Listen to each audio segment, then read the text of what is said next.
눈에 넣어도 아플 것 같지 않았던 자식이 잠깐 기쁘게 해주다가 말 한 번 잘못하면 속상하고 또 아픔이 가득한 그런 경험들 많이 하시죠.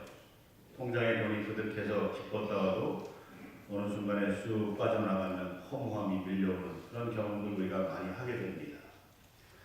그래서 성경은 우리에게 말씀하기를 이 세상이 주는 이런 기쁨들 또 즐거움들 이런 것들은 한낱 풀과 꽃과 같다, 그렇게 비유해서 설명하고 있습니다. 꽃과 식물이 잠깐 피었다가 그 아름다움을 더하다가 또 조금 시간이 지나면 다 말라지고 사라져 버리는 것처럼 이 세상이 주는 그런 기쁨들은 잠시 잠깐이라고 하는 것입니다. 그러면서 성경은 우리에게 영원한 기쁨을 소개해 주고 있는데 그것은 바로 이 복음으로 말미암아 우리가 영원한 기쁨을 누리며 살 수 있다라고 그렇게 안내하고 있습니다. 우리가 이 땅에서 사는 동안에 기쁨을 누리는 것뿐만 아니라 영원한 천국에서 그 기쁨을 영원히 누리는 그런 삶을 우리가 복음을 통해서 누리며 살 수 있다고 우리에게 말씀해 주고 있습니다. 그럼 이 복음이 무엇입니까? 우리가 지난 시간에 세 가지를 함께 나누었는데 한번 기억을 되살려 보시길 바랍니다. 아무리 인간이 망각의 동물이라고 할지라도 이것만큼은 여러분들이 평생 놓치지 말고 붙들고 살아가시면서 이 복음을 통해서 주시는 기쁨을 영원히 누리시는 그런 복의 주인공 되실 수 있기를 주의 이름으로 축원합니다. 복음이 무엇이에요? 첫 번째는 하나님이 우리를 사랑하셔서 독생자 예수 그리스도를 우리에게 보내주시고 그분으로 말미암아서 우리의 모든 죄가 사함을 받고 영원한 생명을 얻게 되었다라고 하는 기쁘고 좋은 소식입니다.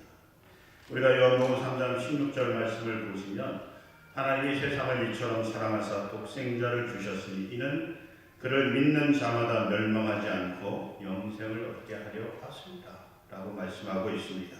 이와 같이 우리가 죄 가운데 죽을 수밖에 없었던 그런 존재들이었는데 우리를 사랑하시는 하나님께서 하나밖에 없으신 예수 그리스도를 땅에 보내주셔서 우리 대신 십자가에 달려 죽게 하시고 피를 흘리게 하심으로 말미암아서 그 피로 말미암아 우리의 모든 죄가 다 사함을 받게 됐다는 것입니다.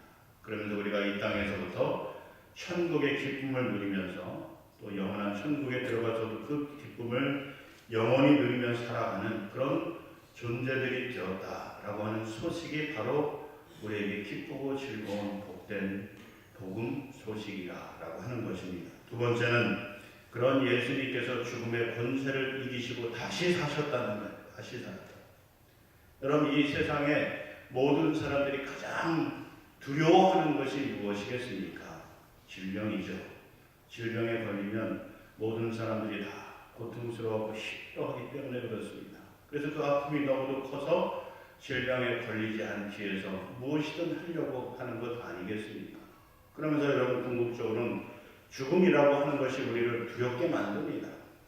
여러분 우리가 이 세상에 있는 모든 존재들은 다 한 번씩 죽게 되어 있는데 그 진리를 알매도 불구하고 사람들이 그 죽음을 당연한 듯이 받아들이지 못하는 이유가 무엇이겠습니까?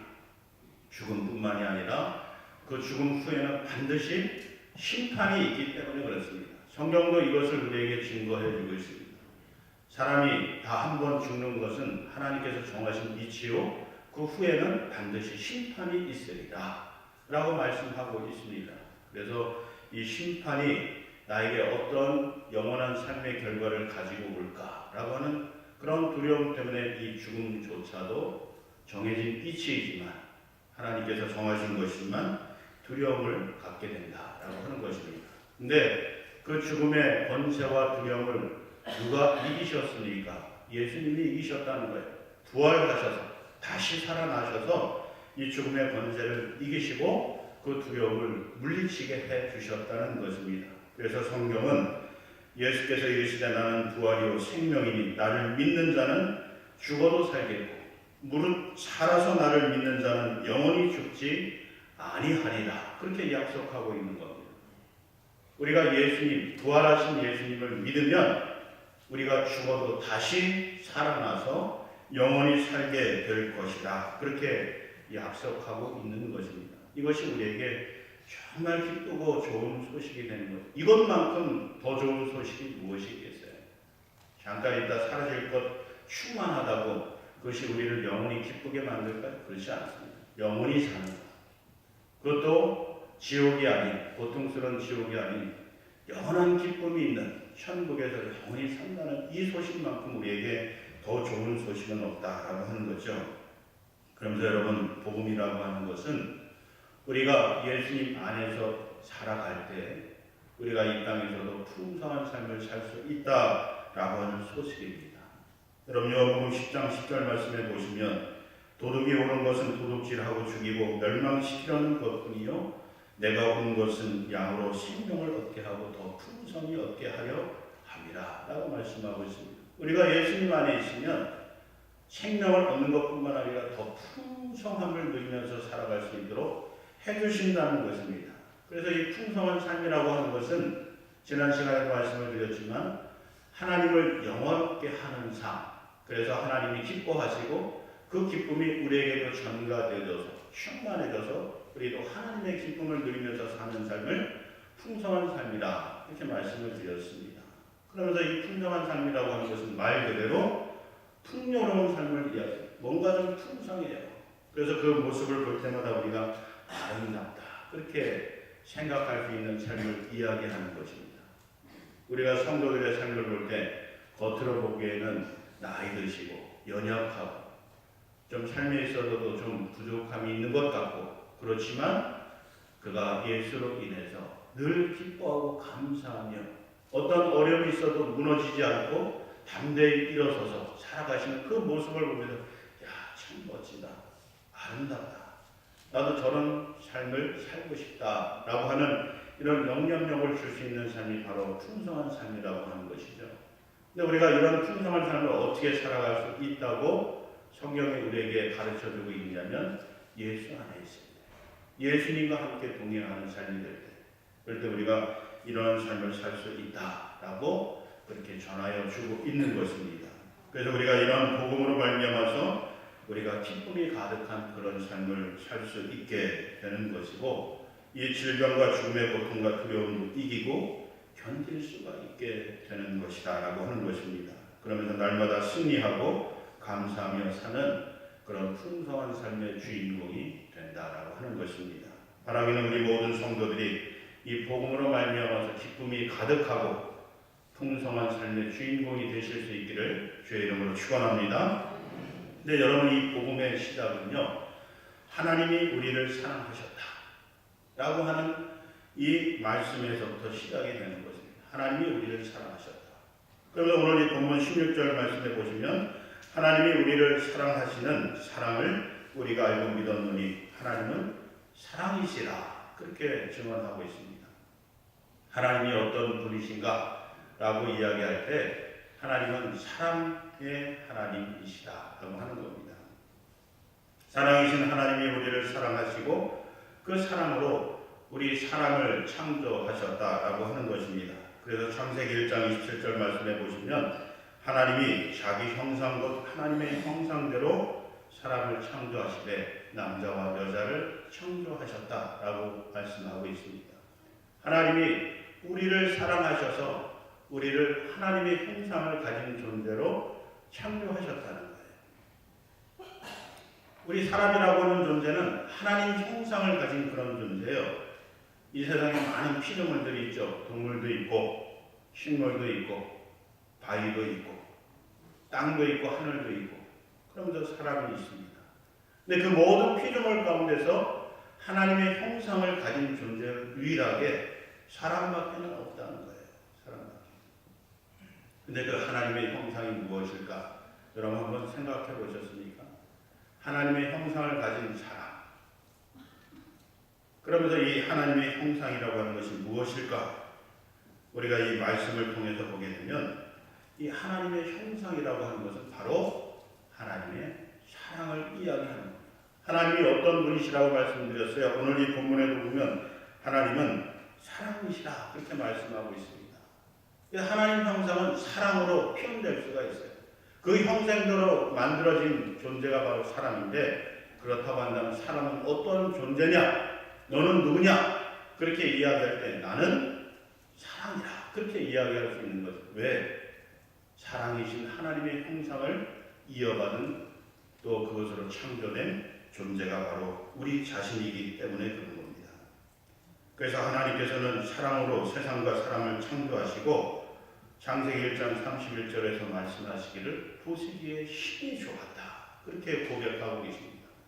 하나님이 사랑으로 창조한 그 피조물들을 보시고, 그리고 그 사랑을 보시고 보시기에 신이 기뻤다 이렇게 증언하고 있는 것입니다. 그래서 여러분, 우리가 어떻게 하면 기쁠 수 있을까? 하나님의 창조 기사를 통해서 우리가 확인할 수 있는 것은 우리가 사랑할 때 기뻐할 수 있게 된다라고 하는 결론에 도달할 수 있게 됩니다. 여러분 한번 생각해 보십시오. 여러분들이 언제 제일 행복하고 기쁘셨어요? 언제 기쁘십니까? 사랑할 때요. 사랑할 때. 부모가 자식을 사랑할 때 제일 기쁘죠.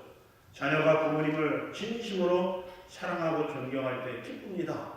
부부간에도 마찬가지 아니겠습니까? 남편이 아내를 사랑할 때, 그리고 그 사랑을 내가 받고 있다고 생각할 때 기쁘고 행복한 것 아니겠어요? 그런 사랑이 없으면 기쁨이 없죠. 즐거움이 없습니다. 그래서 서먹서먹하게 되는 거고, 그것이 계속 이어지다가 보면 헤어지게 되고 그런 것 아니겠습니까?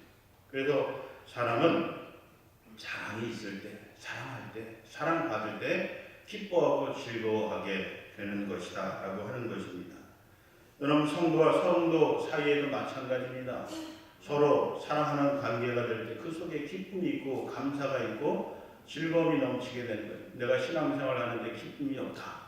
그러면 내가 누군가를 사랑하지 않기 때문에 그런 거예요. 내가 누군가로부터 사랑을 받지 못하기 때문에 그런 겁니다. 성도가 성도 서로를 염려해주고 걱정해주고 사랑하는 그런 관계가 되어질 때 그 속에서 기쁨이 있는 거죠. 여러분들 오늘 주일 왜 나오셨어요? 여러분들이 하나님 사랑하기 때문에 그런 거죠. 그래서 그 사랑의 표현으로 하나님께 감사 예배를 드리기 위해서 나오셨잖아요. 그런데 또 한 가지 있죠. 무엇입니까? 내가 사랑하는 사람을 보기 위해서 나온 것 아니겠어요?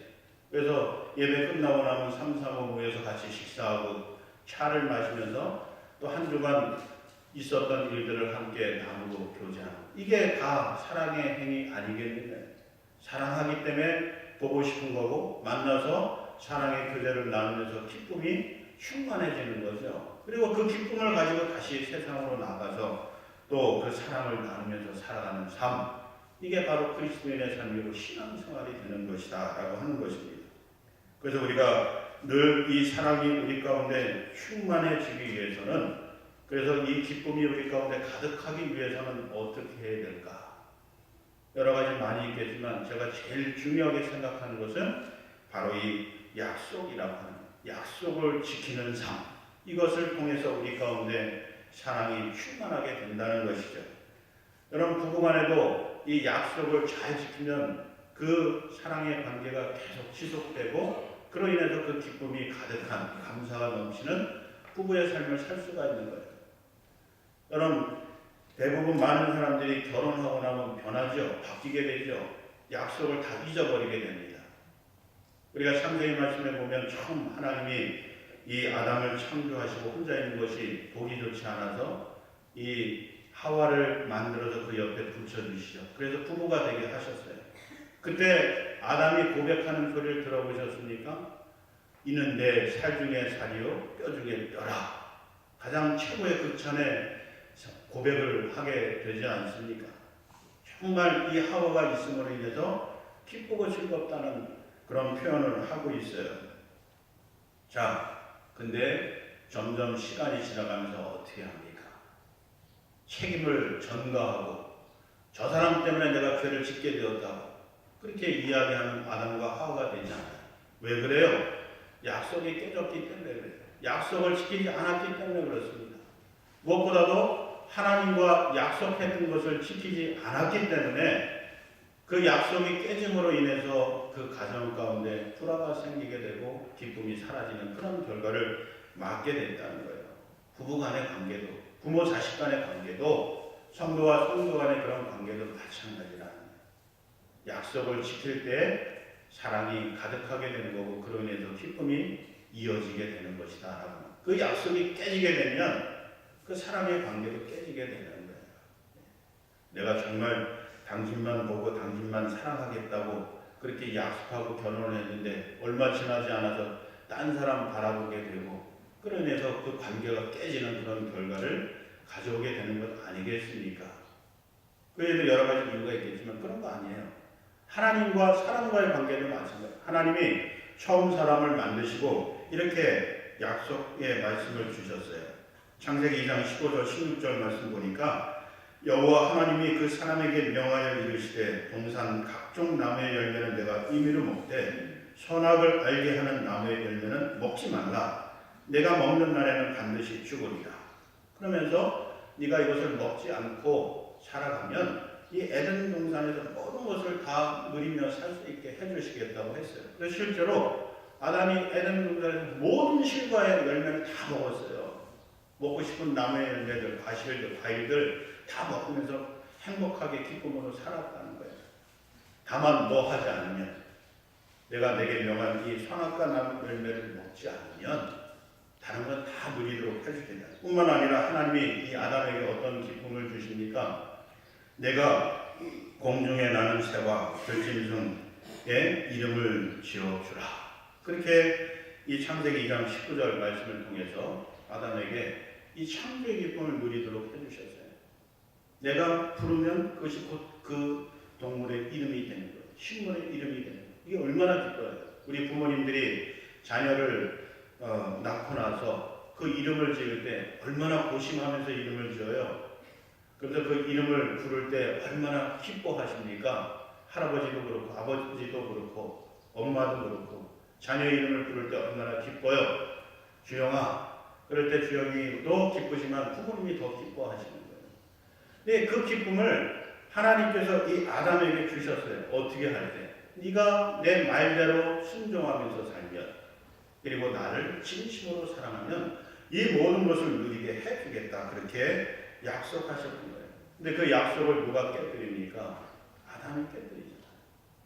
아담이 하나님 말씀대로 살지 않고 불순종해서 선악과를 먹게 되지 않습니까? 이것은 곧 무엇을 이야기해요? 하나님을 사랑하지 않게 되었다는 거예요. 하나님을 제 1순위로 두지 않는 삶을 살게 되었다라고 하는 것입니다.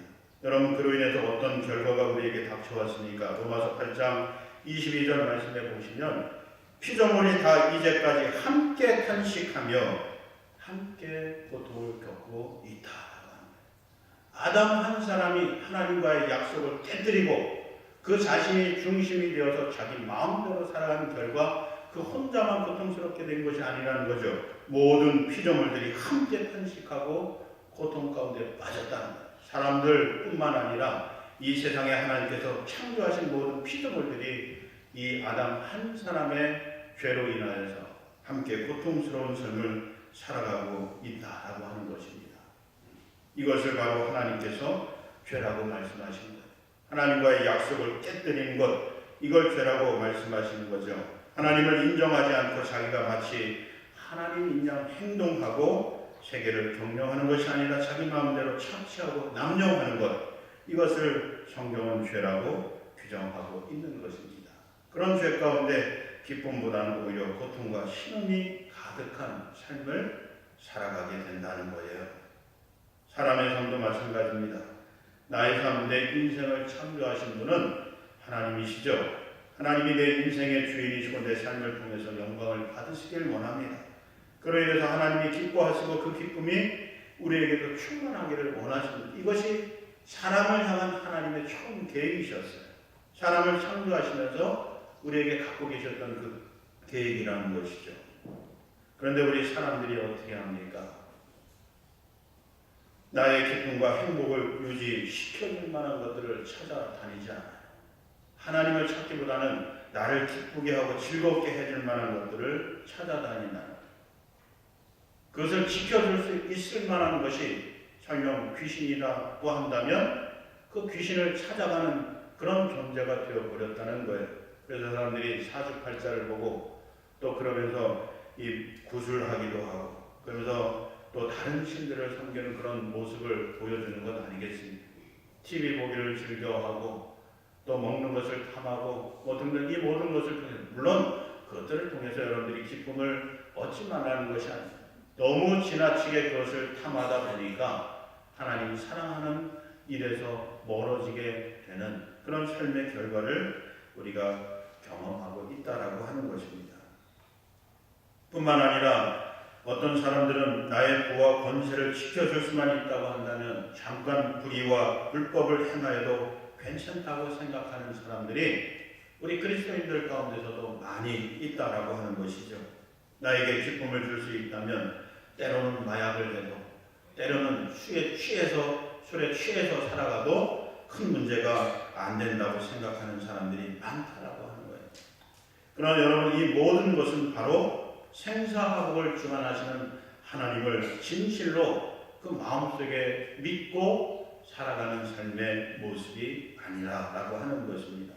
하나님이 진정으로 우리 삶에 생사화복을 주관하시는 분이라고 우리가 믿고 살아간다고 한다면 우리가 그런 것들로 인해서 주어지는 기쁨을 추구하기보다는 영원한 기쁨을 주시는 복음을 통해서 우리에게 영원한 기쁨을 주시는 그런 하나님을 사랑하는 일을 가장 우선시하며 살아가게 된다라고 하는 것입니다.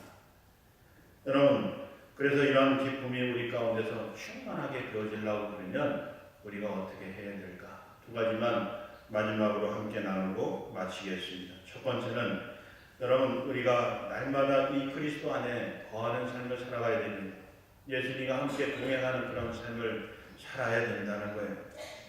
그러기 위해서 우리가 빌립보서 4장 6절 7절 말씀을 통해서 보면 아무것도 염려하지 말고 다만 모든 일에 기도와 간구로 너희 구할 것을 감사함으로 하나님께 아뢰라. 그리하면 모든 시각에 뛰어난 하나님의 평강이 그리스도 예수 안에서 너희 마음과 생각을 지키시리라 라고 약속하고 계십니다. 우리가 세상이 주는 기쁨, 잠시 있다 사라질 즐거움 이런 것에 매여서 추구하며 살기보다는 우리에게 영원한 기쁨을 주시는 하나님께 우리의 모든 것을 내어 맡기고 기도와 간구로 구하면서 감사함으로 살아가는 그런 삶이 되어질 때 하나님께서 우리에게 영원히 사라지지 않는 기쁨을 더해 주신다라고 약속하고 있는 것입니다. 그러면서 여러분 우리에게 이 기쁨이 충만해지려고 그러면 이 하나님이 기뻐하시는 일을 즐겨하는 그런 믿음의 삶을 살아야 된다는 거예요. 이것이 곧 하나님을 사랑하는 것이고 그 사랑으로 인해서 우리에게 영원한 기쁨이 주어지는 일인 것입니다. 하나님을 기쁘시게 하면 그 기쁨이 우리 가운데 전가되어서 우리도 그 기쁨으로 영원히 살아갈 수 있게 된다는 거예요. 근데 하나님이 기뻐하시는 일이 무엇이겠습니까? 로마서 12장 6절 말씀해 보시면 형제들아 너희 몸을 하나님이 기뻐하시는 거룩한 산 제물로 드리라. 이는 너희가 드릴 영적 예배니라 라고 말씀하고 있습니다. 너희 삶을 거룩한 산 제물로 하나님께 드리라. 이 말씀은 곧 우리가 일상의 삶을 살아가면서 우상을 숭배하고 세상의 기쁨과 쾌락을 추구하며 살아가기보다는 하나님 말씀을 붙들고 그 말씀대로 살아가는 삶을 통해서 우리의 삶이 거룩해지고 의로워지는 그 열매를 가지고 삶의 열매를 가지고 하나님께 나와서 예배 드릴 때 그게 영적인 예배가 되고 하나님이 기뻐 받으시는 예배가 된다는 거예요. 그걸 하나님께서 기뻐하신다는 거죠. 주일날만 되면 교회 와서 예배 드리지만 세상에 나가서는 세상 사람들과 별반 다를 것 없이 불법을 자행하고 그러면서 하나님을 멀리하는 그런 삶을 살아가는 것으로는 하나님을 기쁘시게 할 수 없다는 거예요. 그런 예배를 하나님께서 기뻐 받으시지 않으신다는 거죠. 교회 와서나 세상에서나 하나님 말씀을 붙들고 말씀대로 살아가려고 힘쓰는 그 삶을 통해서 드려지는 예배, 이것이 바로 살아있는 예배고 영적인 예배고 하나님을 기쁘시게 하는 예배라고 하는 것입니다. 그러면서 두 번째로 우리가 고린도전서 1장 21절 말씀해 보시면 하나님께서 전도에 미련한 것으로 믿는 자들을 구원하시기를 기뻐하신다 라고 말씀하고 있습니다. 여러분 하나님이 무엇을 통해서 기뻐하시는 예배를 통해서 기뻐하세요.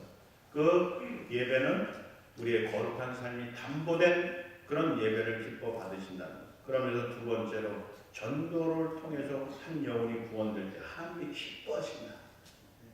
한 영혼이 구원받을 때 하나님이 정말 기뻐하신다는 거죠. 그래서 여러분 우리가 하나님을 기쁘시게 하려면 전도해서 한 영혼을 구원하는 일. 이것이 하나님을 기쁘시게 하고 그 기쁨이 우리에게도 충만해지게 되는 거죠. 그래서 이 기쁨이 영원히 천국에까지 이어지게 되고 하늘의 상을 받아 누리는 위대한 조건이 된다라고 하는 것입니다. 그러면서 마지막으로 히브리서 13장 16절 말씀해 보시면 오직 선을 행함과 서로 나누어 주기를 잊지 말라. 하나님은 이 같은 제사를 기뻐하십니다. 라고 말씀하고 있습니다. 하나님이 기뻐 받으시는 제사의 제물이 무엇이냐? 우리가 선을 행하고 서로 나누어 주는 삶이다 라고 하는 것입니다. 선을 행하고 서로 나누어 주는 삶, 즉 이웃을 내 몸과 같이 사랑하는 이 삶을 하나님께서 기쁜 제물로 받으신다라고 하는 것이죠. 우리가 이런 삶을 살아가게 될 때 우리 가운데 하나님이 주시는 기쁨이 충분하게 되는 거예요. 이 세상이 줄 수 없는 하늘의 기쁨이 가득한 그런 믿음의 삶을 살게 되는 것이다 라고 하는 것입니다. 바라긴 우리 모든 성도들이 하나님의 사랑 안에서 하나님을 기쁘시게 하는 삶을 살아서 하나님이 주시는 영원한 기쁨이 가득한 그런 삶을 살아가시는 우리 모두가 되기를 주의 이름으로 축원합니다. 기도하겠습니다. 사랑이 많으신 아버지 하나님, 우리를 사랑하셔서 독생자 예수 그리스도를 보내주시고 우리를 구원해 주심을 감사드립니다. 그리고 우리를 창조하시면서 우리가 하나님 말씀대로 하나님을 사랑하고 이웃을 사랑하는 삶을 살면 영원한 기쁨을 주시겠다고 하셨사오니 우리 모든 성도들이 이런 믿음의 삶을 살게 하여 주셔서 영원한 하나님의 기쁨이 충만한 믿음의 삶을 살아가는 풍성한 믿음의 삶을 살아가는 우리 성도들의 삶이 될 수 있도록 인도하여 주시옵소서. 감사드리며 예수님의 이름으로 축복하며 기도하옵나이다.